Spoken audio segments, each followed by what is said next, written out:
I've had a few questions asking what landlords need to provide tenants for or before a new tenancy begins.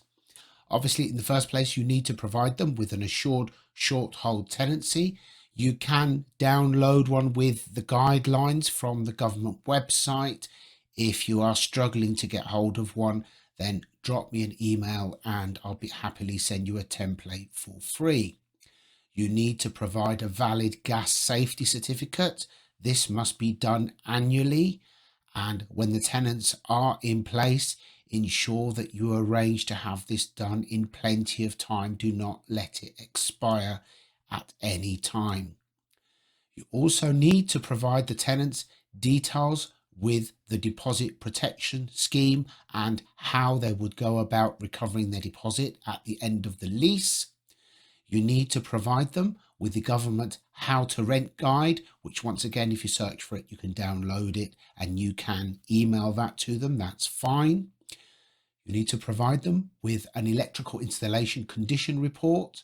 These are valid for 5 years. And once again, don't let it run out. And if you have any small appliances, ensure that you have those tested, because if you give your tenants a toaster or a kettle or something and there is something wrong with it, if you haven't had it tested, you could be liable.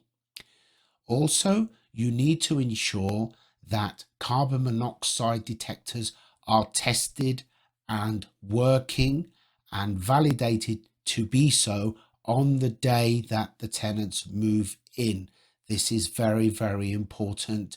I would recommend that you not only have the tenant, but you actually have an independent witness present when you test them, because this is a very serious matter. And lastly, you also need to provide the tenants with an inventory.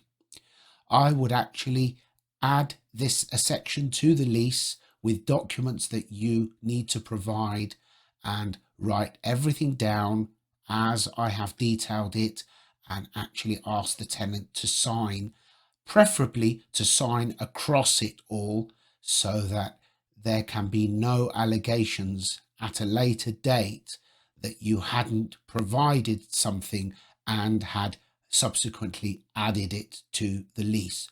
Just to be certain, it's very important that everything in a property is in tip-top condition before you allow anybody to move in. I hope that helps, and if you have any questions, by all means, feel free to get in touch.